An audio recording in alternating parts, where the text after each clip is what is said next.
નમસ્કાર વિદ્યાર્થી મિત્રો આજે આપણે આ વિડીયોની અંદર ધોરણ 4 પ્રોજેક્ટ પ્રવૃત્તિ બુક પ્રોજેક્ટ પ્રવૃત્તિ નંબર 7 સમયની વાત કરવાના છીએ। તો મિત્રો અહીંયા આપણા આ રીતના પ્રોજેક્ટનું સંપૂર્ણ સોલ્યુશન છે। મિત્રો આવા જ સોલ્યુશન મેળવવા માટે આપણી ચેનલને સબસ્ક્રાઈબ કરો અને આ વિડીયો તમારા મિત્રો સાથે શેર કરો। બીજું કે મિત્રો આપણી યુટ્યુબ ચેનલ પર ધોરણ 4ના પ્રોજેક્ટ પ્રવૃત્તિ બુકના દરેક પ્રોજેક્ટના સોલ્યુશન મૂકેલા છે, જે તમને મારી યુટ્યુબ ચેનલના પ્લેલિસ્ટમાંથી મળી જશે। તો મિત્રો શરૂ કરીએ ધોરણ 4 પ્રોજેક્ટ પ્રવૃત્તિ બુક પ્રોજેક્ટ પ્રવૃત્તિ નંબર 7 સમય। શુક્રવાર અને શનિવાર એમ 2 દિવસમાં આખા દિવસ દરમિયાન કેટલી વાર શાળામાં બેલ વાગે છે તે સમય નોંધો। બેલ શા માટે વગાડવામાં આવે છે? અન્ય કોઈ જગ્યાએ આ મુજબની સમય માટેની જ વ્યવસ્થા જોવામાં આવી છે? શિક્ષકશ્રી સાથે માર્ગદર્શન મેળવી રેત ઘડી તૈયાર કરો।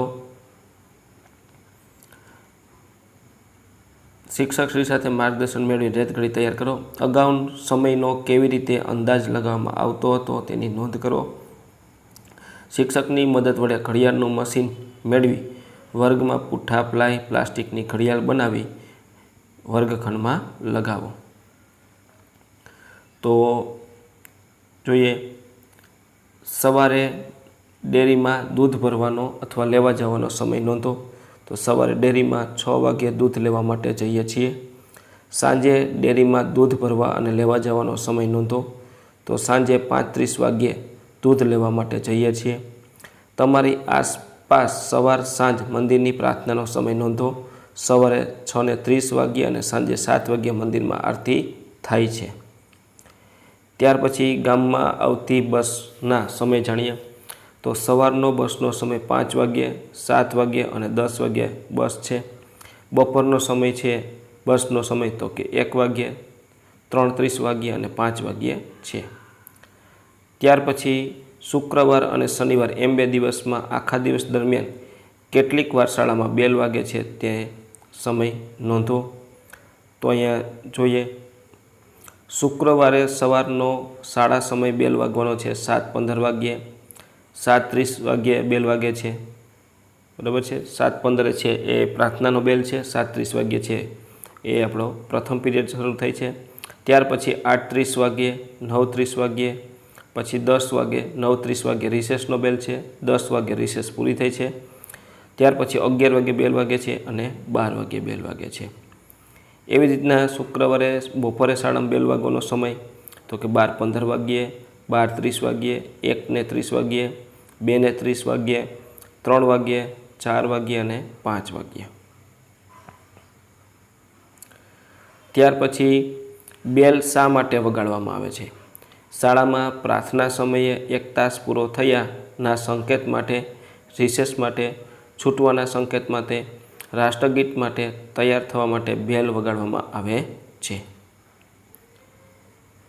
અન્ય કોઈ જગ્યાએ આ મુજબની સમય માટેની વ્યવસ્થા જોવામાં આવી છે? હા, બેલ વગાડીને સમયની જાણકારી આપવા માટેની વ્યવસ્થા ઘણી બધી જગ્યાએ જોવા મળે છે, જેમ કે મંદિર, ધાર્મિક સ્થળો, રેલવે સ્ટેશન, હવાઈ મથક, સિનેમાઘર, બગીચા, કારખાના, ફેક્ટરીઓ, હોસ્ટેલ, બોર્ડિંગ સ્કૂલ, નૌકાદળ અને જહાજો, સાંસ્કૃતિક કાર્યક્રમ વગેરે જગ્યાએ।